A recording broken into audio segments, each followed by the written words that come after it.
Hello, everybody, and welcome to the Burgundy Zone. I am Kyle, joined by my two co-hosts, right now in quarantine. How you guys doing? I am doing fantastic. This is Black Mike, by the way. Fantastic. And that is White Mike, by the way. That second one there. Mhm. We have a great My bad. show. We have a great show lined up for you guys. A lot of free agency news all around the NFL. Take you a little bit away from the coronavirus hysteria. We're gonna bring you guys back down to earth, back down to normalcy, and we're gonna talk you straight. We're gonna break through the NFL free agency thus far, and then we're going to get into the nitty-gritty, get into the details with the Redskins free agent pickups that they've had and where the Redskins stand right now as a team. So first off, Hall, I'll go to you. I want to get your immediate reaction from the National Football League, just free agency altogether. What was the biggest trade and or free agent signing that you've seen thus far? Well, first of all, I love it because there's no other sports on, and I'd be going crazy if there was nothing else on TV. But as far as what's been crazy so far, the craziest thing, I'd probably have to say the DeAndre Hopkins for a bag of chips and David Johnson trade. That was crazy to me. I don't know why Bill O'Brien did that. I don't know why Steve McNair allowed him to do that. And the Houston Texans are going to be horrible without Deshaun Watson's number one target. So that's by far like one of the craziest things that I've seen the past week. Yeah, I mean, I have to agree with you. I mean, I'm not sure about you, Mike Reed, but I think we all saw the memes and we all saw the reaction from around the NFL fan base of Bill O'Brien and his decision to ship out D-Hop for David Johnson. But honestly, I think before you get into this, Reed, I want to put my 2 cents in here. I think the biggest losers of this deal is the Pittsburgh Steelers. They let go of Lev Bell in his prime, didn't get anything in return for him. And look, we can sit here and make jokes about Bill O'Brien and everything like that, but the fact is the Arizona Cardinals were able to get DeAndre Hopkins for David Johnson, a 4th-round pick. I mean, that is just absolutely disgusting and goes to show that the Steelers completely botched their whole scenario that they had with Lev Bell. I just wanted to point that out. But Mike, Reed, I want to go to you first. Where do you think is the biggest splash thus far?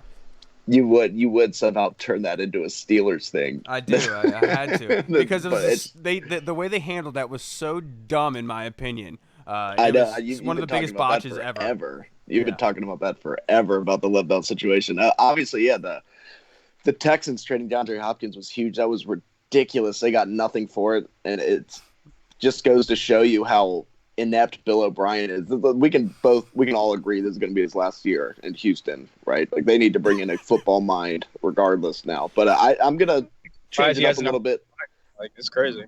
I know. I'm going to change it up a little bit, and I'm going to say old Tom Brady signing with the Tampa Bay Buccaneers. If you would have told me last offseason that Tom Brady would be signing with the Tampa Bay Buccaneers, I would have said you are out of your mind. It's such a weird fit. One of the worst franchises of all time. It's the greatest quarterback of all time. And it's going to be an interesting fit, too, to see how a 68-year-old Tom Brady fits. He's known for checking the ball down, and Bruce Arians' offense is known for throwing the ball deep. But last time Tom Brady had a good deep threat, which was Randy Moss, he excelled throwing the ball downfield. So it'll be interesting to see if he can still do that with two of them in Mike Evans and Chris Goodwin. Yeah, you're absolutely right, because the crazy part about that is, Bruce Arians' offense, it's been talked about, it's widely known, it's a deep down the field offense. It's pushing the numbers down all the way that it can, and Tom Brady's not that kind of quarterback. I mean, we saw last year he was kind of struggling throwing the ball down the field, and obviously, look, one of his lowest pass completion rates since he's been in the NFL. But look, is that the chicken or the egg? Is it Tom Brady getting old, or is it him because he didn't have that much talent on the outside? Right.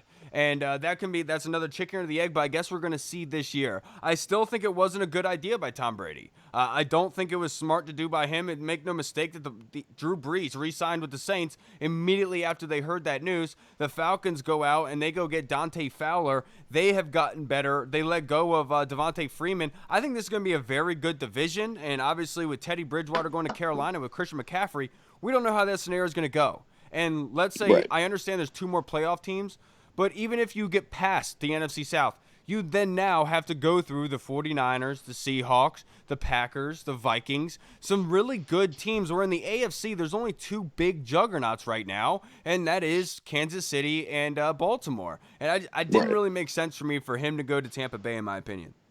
Yeah, I do kind of understand it to an extent. Of course, he wants to get as much money as possible in Florida with the income tax. I do get it. They have some talented playmakers at wide receiver and tight end. Apparently, him going there is making a lot of free agents and other players around the league say that they want to go to Tampa. But still, it's weird seeing the Buccaneers get Tom Brady. And I don't – now it's what are the Patriots going to do at quarterback? Are they going to go forward with Stidham, or do they have something planned in the draft? It's going to be really interesting to see. Yeah, And getting to see Tom Brady versus Drew Brees 2 times a year. You're not lying. That was Hall, what do you think? Now, that was going to be my point where once he signed with Tampa Bay, I thought it was, it's going to be the harder path. But, I mean, Tom Brady's like the ultimate competitor. So, right. Obviously, he's going to take the harder challenge, a harder division or conference, I mean. But I thought it was a smart move by him. As you said, he has, like, great weapons and 2 wide receivers. Yeah, no. He has 2 great weapons, Mike Evans and Chris Godwin. The slot receiver, he turns nobodies into, like, big names. So, I think his name is like Chris Watson or something like that. He's going to be probably a huge receiver next year in the slot. There was a white boy. That's a tall white boy. Yeah, and I just think that the defense is sneaky good. They had Shaquille Barrett, the sack leader last year. Right. They finished strong last year, too. Yeah, they finished strong. And if they get better at the cornerback position, and there have been rumors about maybe Todd Gurley going there, so they're going to have a run game to go with Tom Brady and that passing game. So I think that they can definitely win. And then also I heard this stat yesterday that 7 out of their 9 losses were by single digits. Right. And I can guarantee about 5 to 6 of those losses came because of Jameis Winston throwing 30 interceptions. Yeah, so you take away half of those picks, or like more than half of those picks, and you up about 10, maybe 10 touchdowns maximum. That can only bode well for the Tampa Bay Buccaneers, and I can see them maybe taking that division next year. The only issue with me is that, with Tom has never been in an offense that's generated based off his arm. His offense and the way that his career has been structured is with him not making mistakes and letting his playmakers do things and letting the offense do the work. I mean, how many times have we talked about we don't know what running back is going to be playing for the Patriots this week? Right. We don't know who to start in fantasy. Every week. Right. Exactly, every week. And so now going to Tampa without a running game, really, I know they came on late last year, but like with the fact is it's going to have to go through Tom. And this is something that we're not used to doing. I mean, Tom maybe a couple times in his career has thrown for more 30 to 40 times with no running game. And so he's going to have to do this every single game. And obviously the weapons around him are going to help. And that's going to make him look a lot better. It's just it's a really weird fit to me. It's almost like oil and water. And it's just kind of making that coincide because, I mean, I'm hearing reports now that AB is not going to be welcomed in Tampa Bay, and Tom wanted to bring AB.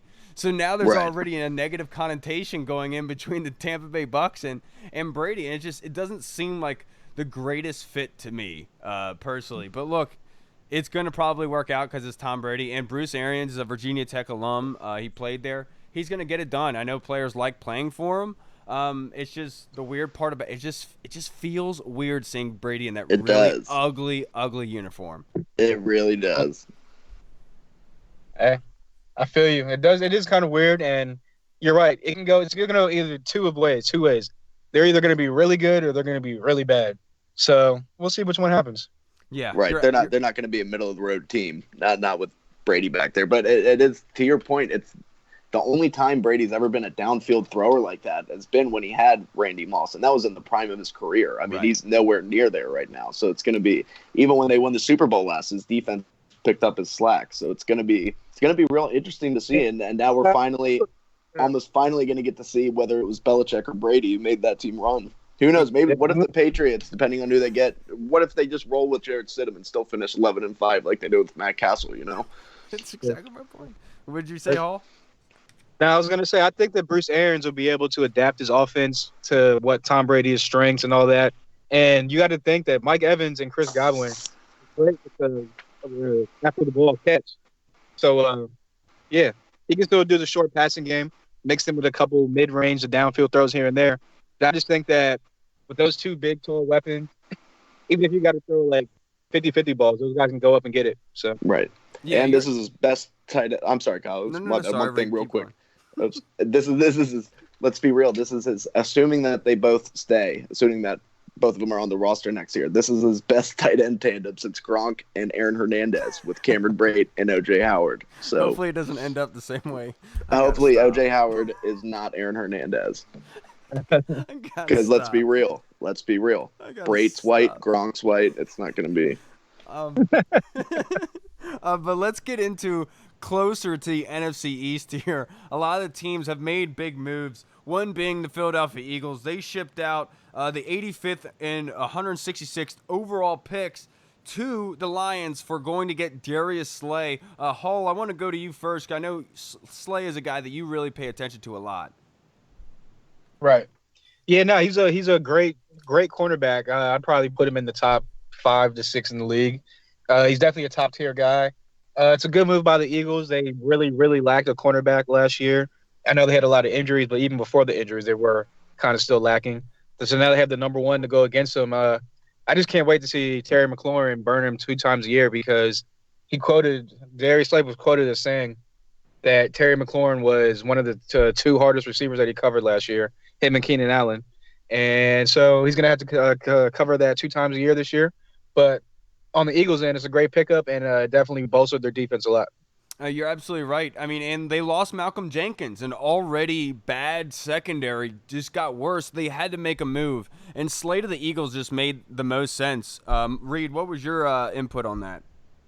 I feel the same. I love Darius Slay. I think he's one of the more underrated corners in the NFL, and only giving up a 3rd and a 5th round pick for him. I mean, that's huge. That fills a huge need that they have. But now they got to turn their attention to helping fix their safety dilemma with Malcolm Jenkins moving on. Of course, McLeod being a free agent, and that they really don't have linebacking help. They still need help at receiver. But if they can focus on a couple of those positions in the 1st and 2nd rounds, which is a deep wide receiver class, but they can take a safety in round 1, so maybe somebody like Xavier McKinney, and they can fill those needs. But I like it. That was one of their biggest weaknesses, and they got one of the best corners in the NFL. Yeah, and look, And I like it for Philly, I do, but the fact is, Darius Slay didn't have anyone else with him in Detroit, really. I mean, he had a couple pieces on the defensive line, but they've always had a good offense in Detroit. I'm not worried about Slay in Philly. They have a good offense. Yes, we already knew that. Right. It was the defense sucked. That's what they needed to address. And look, they got worse. I think they're the same right now. I know Slay is one of the best in the NFL, but the rest of that team is weak. You can attack them in different avenues, and Steven Sims and Kelvin Harmon are going to be able to eat all over that. Right. As it stands right now, you're completely right, especially with no safety help back there at the moment. Like that's a huge – they're missing both safety positions right now. They don't have many linebackers. I mean, they got some work to do on that side of the ball. Absolutely. And another thing that happened recently, Hull, I want to go to you first with this. The Redskins lost out in Amari Cooper. He went back to the Cowboys. They lost in apparently a battle, and they were trying to give a lot to Amari Cooper. I think it was north of $108 million. So I think it was 110. I think the number was 100. I think the number was 120. Was it 120? Yeah, That's what I heard. Yeah. $2 million a year. Yeah, so that fact being, Mike, what is your takeaway from that? Are you distraught over not being able to get Amari, or are you kind of saying, whew, thank goodness? Yeah, definitely not distraught. Like, would have been a great piece to add to go on the other, other side of McLaurin and Steve Sims in the slot. Of course, that would have been 2 great burners on the outside, and that would have made the offense and Dwayne Haskins a lot better. But at the same time, $22 million for Amari Cooper is outrageous, and I'm glad that the Rivera and Kyle Smith didn't pay that for him, and I just think that he wanted to stay in Dallas regardless. Him and Dak are like butt buddies, so I mean, it is what it is. But yeah, I'm definitely not distraught, and I'm happy that we didn't give out $22 million a year. But at the same time, like I said, if they would have added him for $22 million a year, I wouldn't have been mad because he's a great receiver when he's in a great surrounding, and he would have been surrounded by his Alabama buddy, so it would have worked out, I think. But Yeah, not for $22 million a year. No, you're absolutely right about that. And it was widely known that the Redskins players, the Alabama alum here, were advocating for him to come here, doing a lot to get to do that. Now, the one theory circulating around the NFL is that the Redskins were doing it just to make sure the Cowboys would pay more. And so, like, the reason, and then immediately after that news gets leaked that basically the Redskins overbid for Amari and still got turned down, kind of like as an FU, throwing it in the face of the Redskins. It kind of seems that way. And then it was talked about that the Redskins were interested in Emmanuel Sanders, and then immediately the Cowboys came out and said that they were interested in him. So you could kind of see them fighting back and forth here. But I wanted to get into the Redskins now.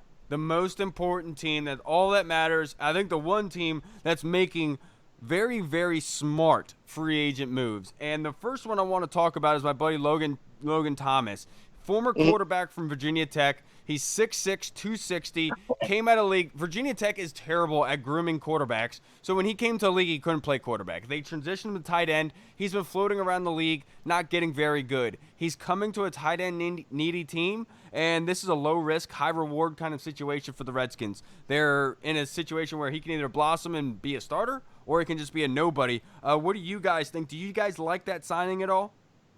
I think it's a decent signing. Yeah, I mean, clearly I like that better than I would have liked overpaying for somebody like Austin Hooper. I think Logan Thomas is somebody who's still learning the position. He still has a lot of upside. I remember him coming out of Virginia Tech. He wasn't much of a quarterback. He had a strong arm, but he was big-bodied. He was fast for a quarterback. So I think it was a smart move to turn him over to a tight end, and he's going to have a lot of opportunities here right now. And I think that this is where he could succeed. A lot of people in Detroit thought that he kind of took over that number 2 tight end role behind Hawkinson and played actually very well.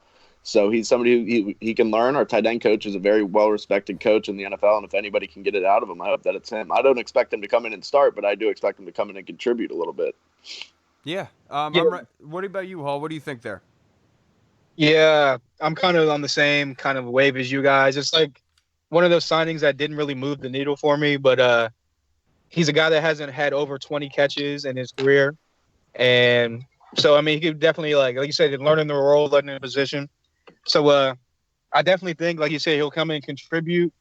I definitely think they're going to sign another guy, like maybe go after Ebron or something like that, or maybe one of those like Eifert type players, and then draft a rookie in, I don't know, whatever, 3rd or 4th round.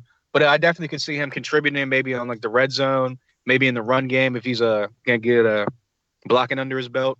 So, yeah, it didn't really move the needle for me, but definitely, like you said, high upside, low reward. Low risk, high upside. Yeah, Right. You're absolutely right. And he's 6'6", 260. He is a big boy. Naturally, he's going to be able to block well because really, in reality of things in football, you just got to make sure your back is to the running back at all times. And same with that defensive lineman. So as long as you can keep your body some sort in a way to contort him away from the ball carrier, that's all that matters. And hopefully his body size, that will come naturally. And I like Logan Thomas a lot. I think this with Pete Honer now being the tight end coach here, who, like Mike said, is incredibly well respected around the league, he could get a gem, a diamond in the rough, if you will, at the tight end position. Look, and the Redskins need it.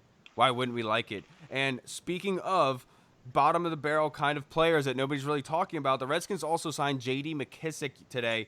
They signed him to a 2-year deal. He's only making like $1.6 million this year, which is insane. But the reason why they went out and got J.D. McKissick is because of this stat alone. I'll go to Reed first.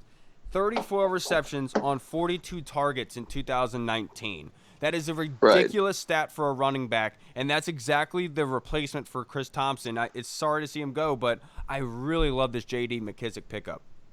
Oh, yeah, me too. Exactly. That definitely spells the end for Chris Thompson. It sucks. He was a great Redskin when he was healthy. He did some fantastic things. It was awesome to see him grow before our eyes, being a late-round pick, and then kind of blossom into one of the best third-down backs in the NFL before injuries took over. But having J.D. McKissick is also insurance just in case Bryce Love can't come back, in case he's taking a little bit longer. And he brings experience as a third-down back, experience in the backfield.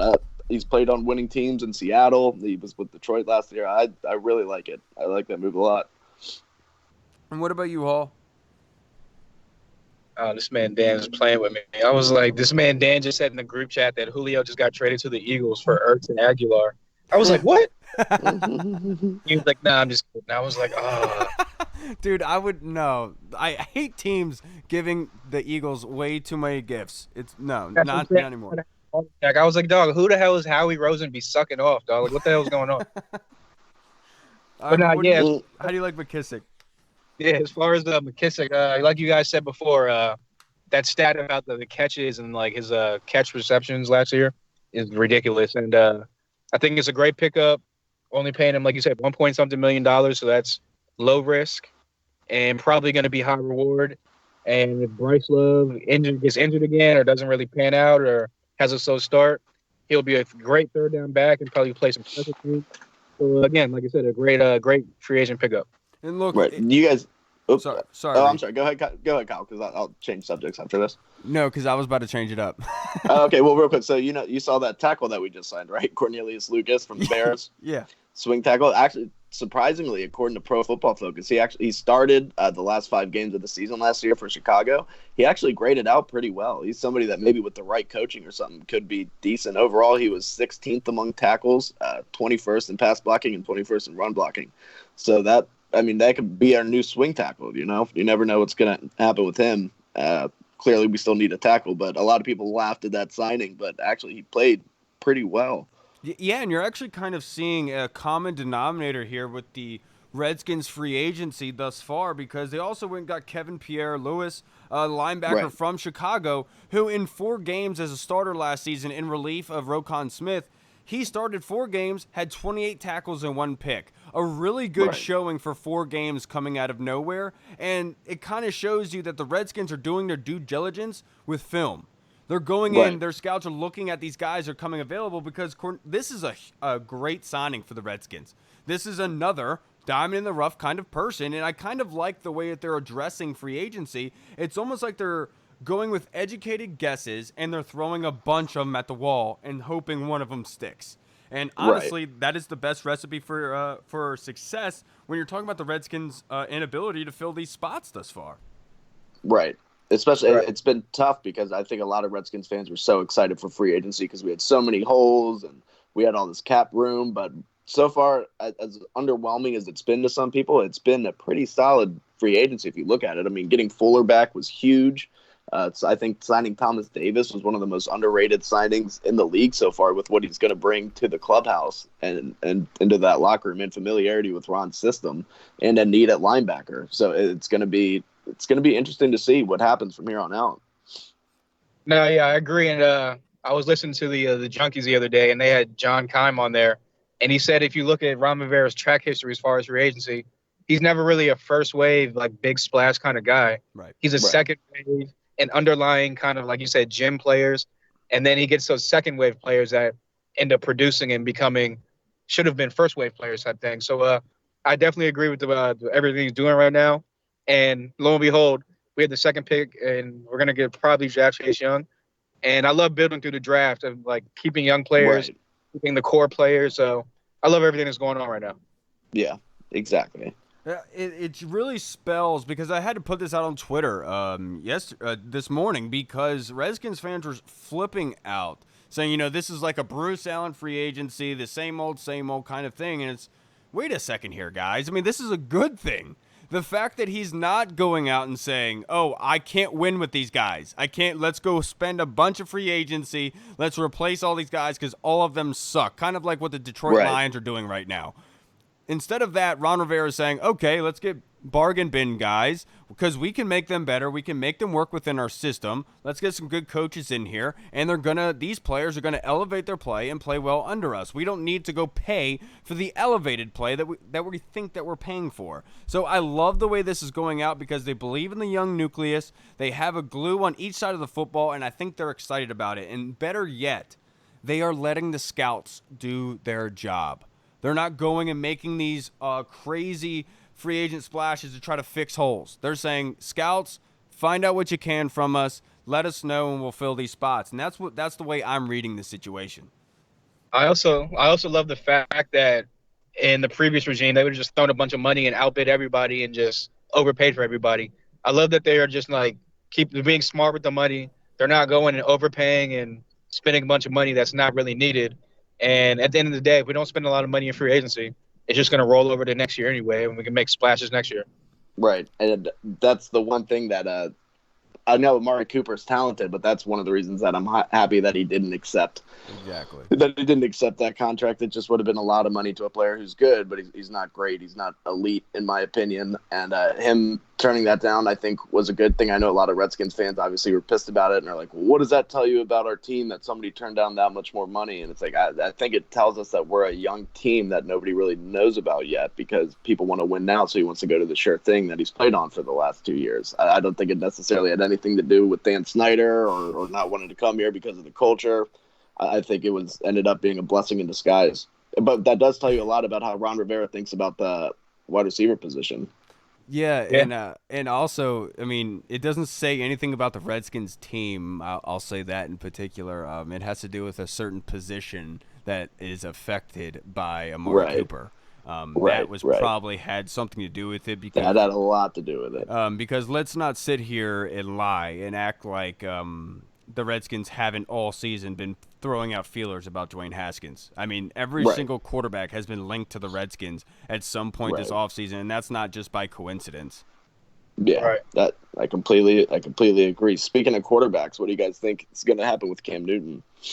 With Cam Newton, I mean, I've been waiting for them to release Cam, kind of like with what the Rams did with Todd Gurley. I've been waiting for it Right, because look, nobody's gonna. You just got Teddy Bridgewater.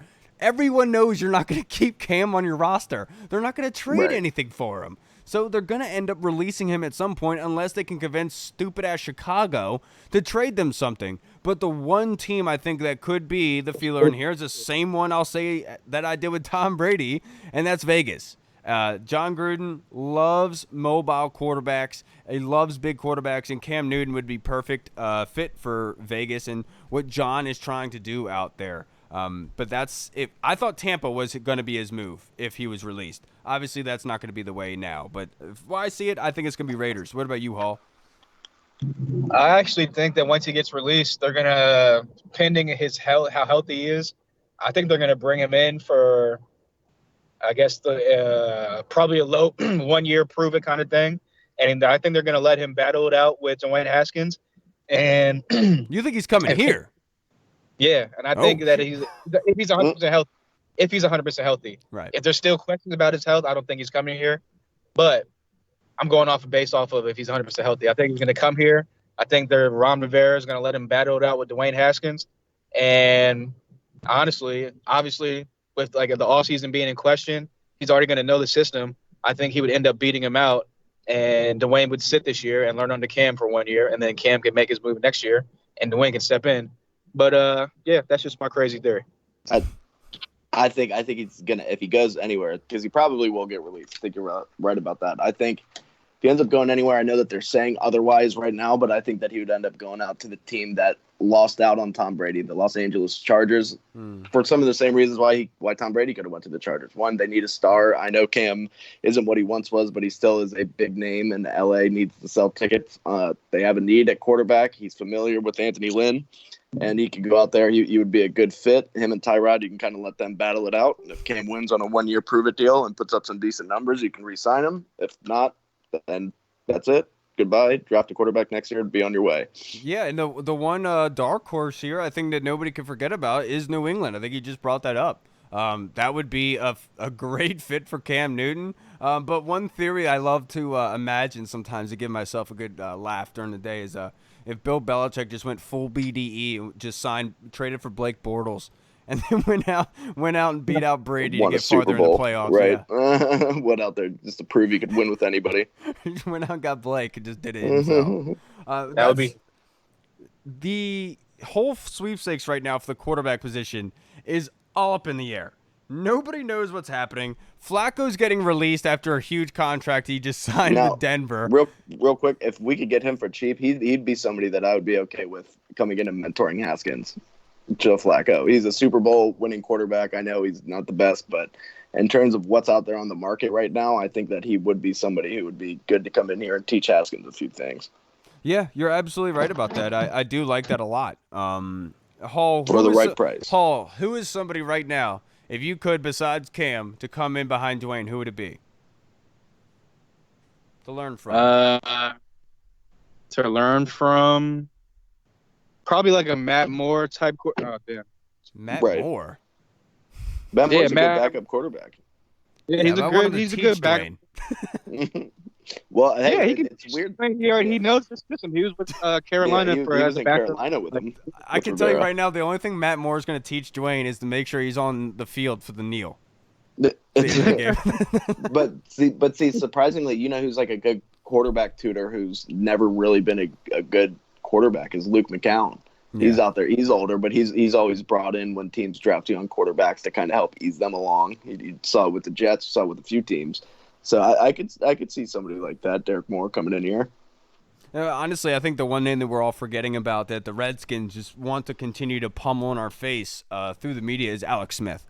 He is obviously the perfect role model for Dwayne to kind of base his position and career off of.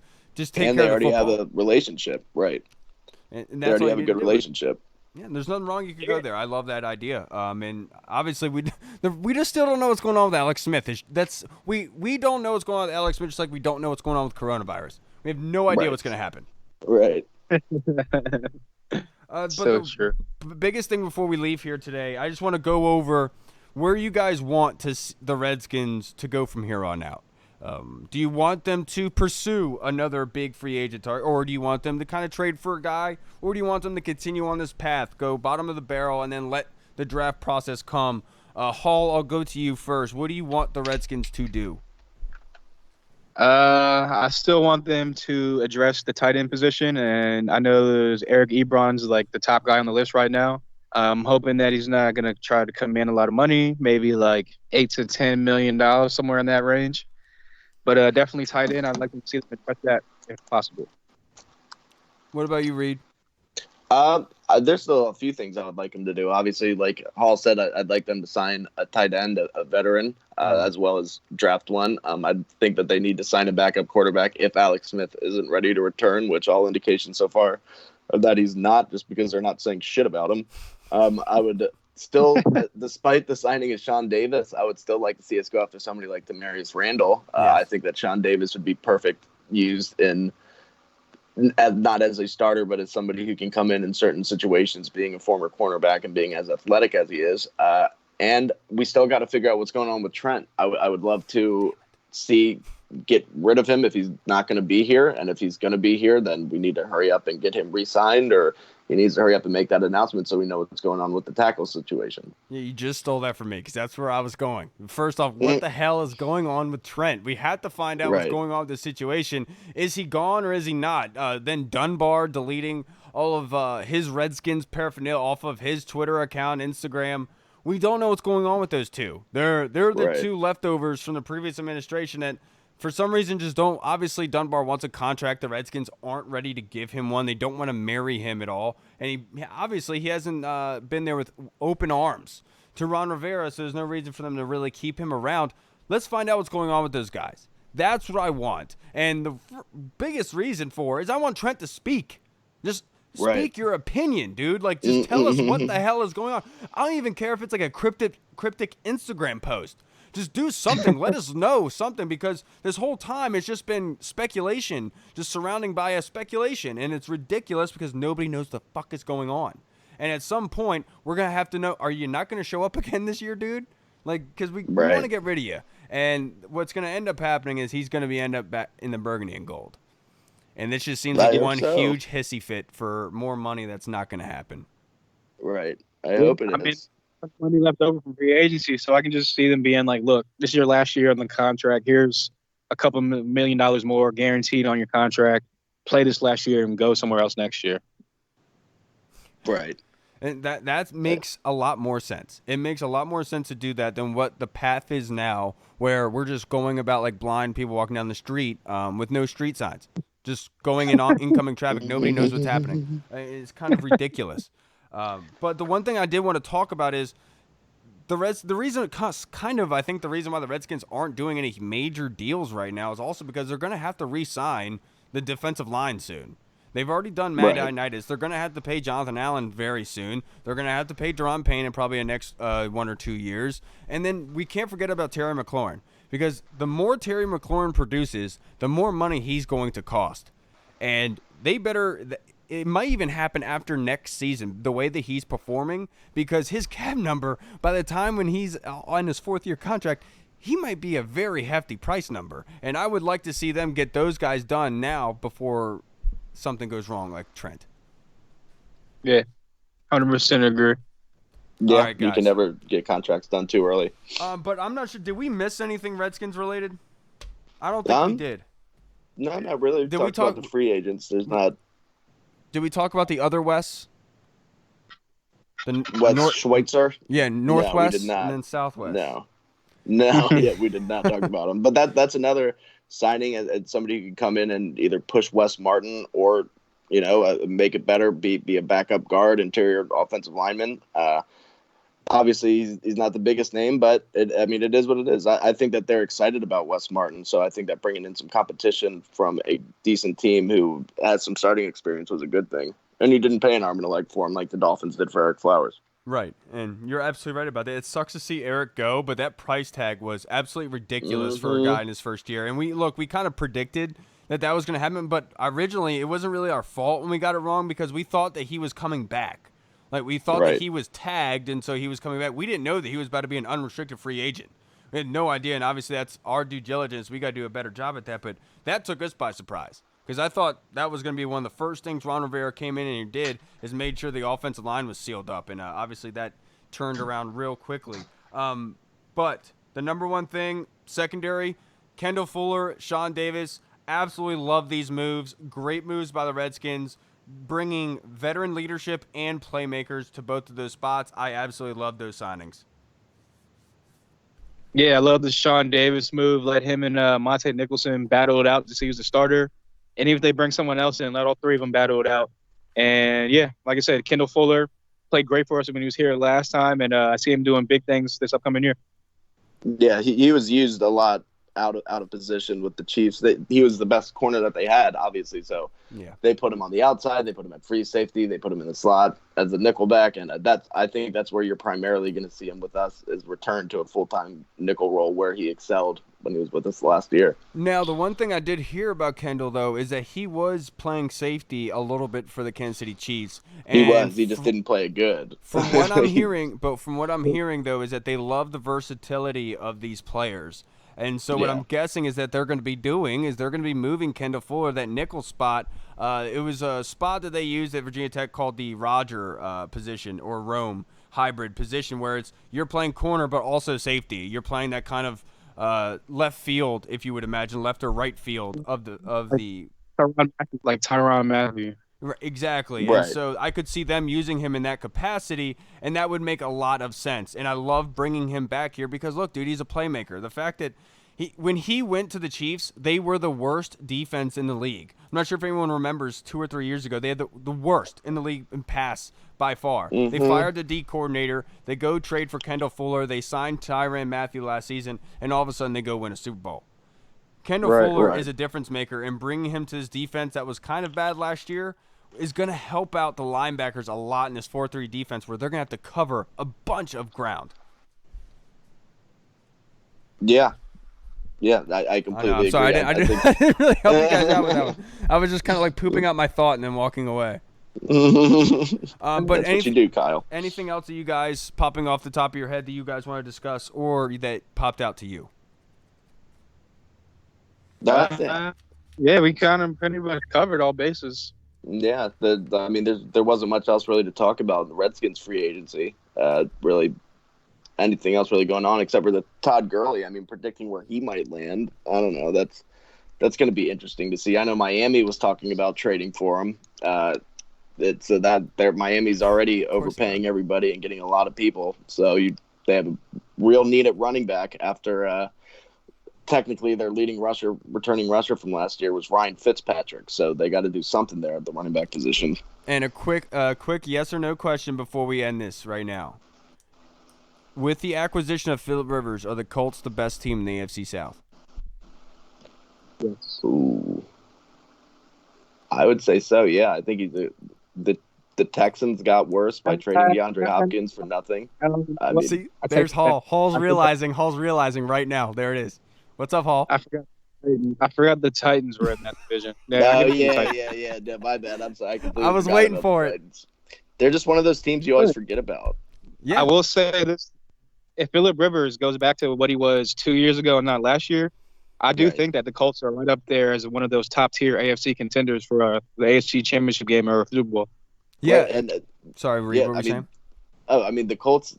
Anytime the Colts have a good quarterback or a decent quarterback or above average quarterback, I will say, they do very well. They tend to make the playoffs. When Andrew Luck was rolling, I mean, obviously with Peyton, like they're a decent team when they have a good quarterback. And let's be real, the Titans, as good as they are, you cannot expect Ryan Tannehill to do what he did last year when he started the final 7 games of the season. That's just completely unrealistic. And So, the Titans let go of Jarrell Casey. They traded him away to the for Broncos, a 7th round pick. which is ridiculous. Jarrell Casey. You know, Right. Calais Campbell went for more than Jarrell Casey. Right. That is absolutely insane to me. But I think that the Colts are questionably going to be the best team in the AFC South this year. Marlon Mack really came on last year. That offensive line is no joke. Phillip Rivers, for the first time in his career, has a very good offensive line that he's not going to have to worry about looking over his shoulder. That being Right. said, he also has some playmakers on the outside. He still's got T.Y. He's got some really good positions there, and they can run the football. And that's something Right. they did in L.A. Now, defensively, they're pretty good. They're all right. They can get stuff done. And I like them a lot because look at where Phillip Rivers was. Coming from L.A., they just throw the ball, air-raided all over the field, passing out of the backfield, running the ball majority of the time somewhat. But it was more about pass offense. With the Colts last year with Jacoby Brissett, it was more run-oriented, which is not what their team is built for. It's built for air raiding, which is what Phillip Rivers does. So I think this transitions the Colts to a playoff team, and I think losing Jarrell Casey is going to be a little bit bigger than a lot of people are going to expect, and I could see them dropping down. So look, I'm all in, baby. I think the Colts are going to win the AFC South. I have no See, trust in the Texans. No, Yeah. not at all. They're out of it. As soon as they traded DeAndre Hopkins, they're out of it. Yeah. Will Fuller can't stay healthy for 3 games. So I mean, the No. wide receiver core is going to be from here on out. Deshaun Watson's like, why are you doing this to me? What are you doing to me? Leaving me in this position. You know what I was like? I was kind of like Smizzy Johnson the other day, and I was just like thinking to myself, I was like, what if, obviously the Texans are going to have a horrible year next year, and this is never going to happen because they're going to fire Bill O'Brien before they ever resign, like don't resign Deshaun Watson. But what if they're just like somehow like Bill O'Brien is like the Bruce Allen of like Houston, where like he just is never going to get fired. So Deshaun Watson's like, I don't want to stay here no more. And then Ron Rivera was like, hey, come over to Washington. And then we signed Deshaun Watson. Watch, they would totally. You might as well just offer him a 5th or 6th round pick for Deshaun right now. You probably get him.